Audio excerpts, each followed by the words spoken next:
150 जागा ही महायुती लढणार आहे. भारतीय जनता पार्टी, शिवसेना, रिपाई महायुती ही 227 जागा लढणार आहे. त्यामध्ये 150 जागांवर आमचं एकमत झालेलं आहे. उर्वरित 77 जागांवरती चर्चा सुरू आहे आणि लवकरच पुढच्या 2-4 दिवसामध्ये त्या 77 जागा सुद्धा घोषित होतील.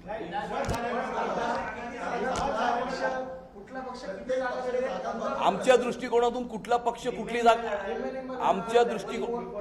आमच्या दृष्टिकोनातून कुठला पक्ष किती जागा लढवेल हे महत्वाचं नाहीये. महायुती 227 जागा लढवेल हे महत्वाचं आहे. आणि या मुंबई शहराला विकून खाणाऱ्यांना घरी बसवणं हे महत्वाचं आहे.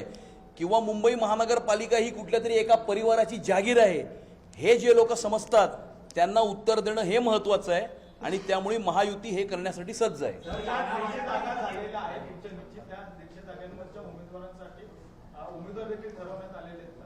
नाही, उमेदवारांसंदर्भामध्ये अजून चर्चा झालेली नाहीये. नाही, फॉर्म्युला काय असतो आमच्यामध्ये? एक मिनिट. आमची महायुती इतकी घट्ट आहे की तुम्ही 2024च्या विधानसभेच्या निवडणुकीमध्ये हे बघितलं की भारतीय जनता पार्टीचे 10 कार्यकर्ते हे धनुष्यबाणावर लढले. धनुष्यबाणाचे काही कार्यकर्ते कमळावरती लढले. त्यामुळे धनुष्यबाण कमळ हे दोन्ही एकच आहे. शेवटी या महाराष्ट्राच्या जनतेकरता काम करणं, या मुंबईकराकरता काम करणं, शेवटच्या मुंबईकराला या मुंबईच्या महानगरपालिकेच्या माध्यमातून सोयी सुविधा पुरवणं हे महत्वाचं आहे. राजकारण महत्वाचं नाही आहे. असं आहे की आमच्यामध्ये आणि दुसऱ्यांमध्ये फरक हाच आहे की आम्ही एकमेकांच्या घरी गणपतीला गेलो किंवा आम्ही दीपोत्सवामध्ये एकत्र दिसलो किंवा आम्ही रक्षाबंधनाला एकत्र होतो हा मुद्दा नाही आहे. किंवा आम्ही किती जागा लढणार, शिवसेना किती जागा लढणार हा मुद्दा नाही आहे. आम्ही मुंबईकरांची चिंता करणारे आहोत, आम्ही राजकारण करणारे नाही आहोत. त्यामुळे कोण किती जागा लढेल हे महत्वाचं नाही आहे. उद्या गेल्या 11 वर्षामध्ये या मुंबई शहरासाठी कोणी काय केलं, अटल सेतू कोणी दिला, मेट्रो कोणी दिली, कोस्टल रोड कोणी दिला, CCTV कॅमेरा कोणी लावले, किंवा मुंबईतल्या या मराठी माणसाला 560 फुटाचं घर BTD चाळीमध्ये कोणी दिलं हे महत्वाचं आहे. येणाऱ्या 5 वर्षामध्ये कोण काय करणार हे महत्वाचं आहे. कोण किती जागा लढणार हे महत्वाचं नाही आहे. यामध्ये मुंबईकरांना इंटरेस्ट नाही आहे. मुंबईकरांना इंटरेस्ट आहे की मुंबई महानगरपालिकेमध्ये भ्रष्टाचार विरहित प्रशासन मिळालं पाहिजे आणि ते देण्यासाठी आम्ही कटिबद्ध आहोत.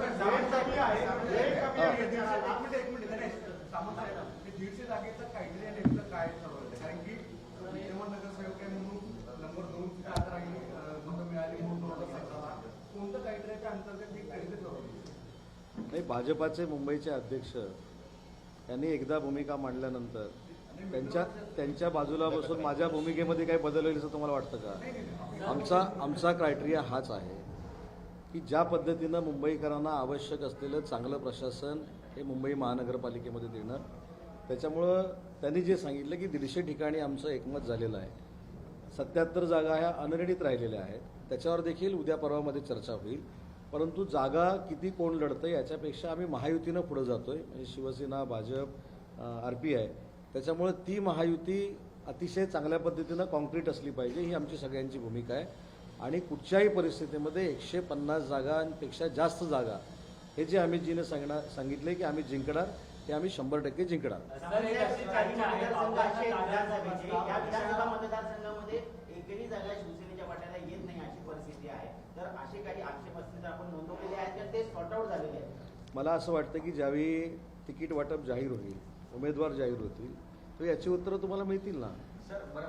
मुद्दा असा राहतो की आज जी काय आमची बैठक झाली किंवा काल जी झाली त्या बैठकीला मी नव्हतो.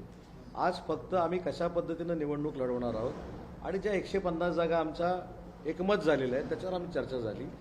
शेवटी 77 जागांवर काही गोष्टी जर अनिर्णित राहिल्या असं समजा 2, 4, 10 ठिकाणी, तर त्याचा निर्णय देवेंद्रजी आणि एकनाथ शिंदे साहेब घेतील.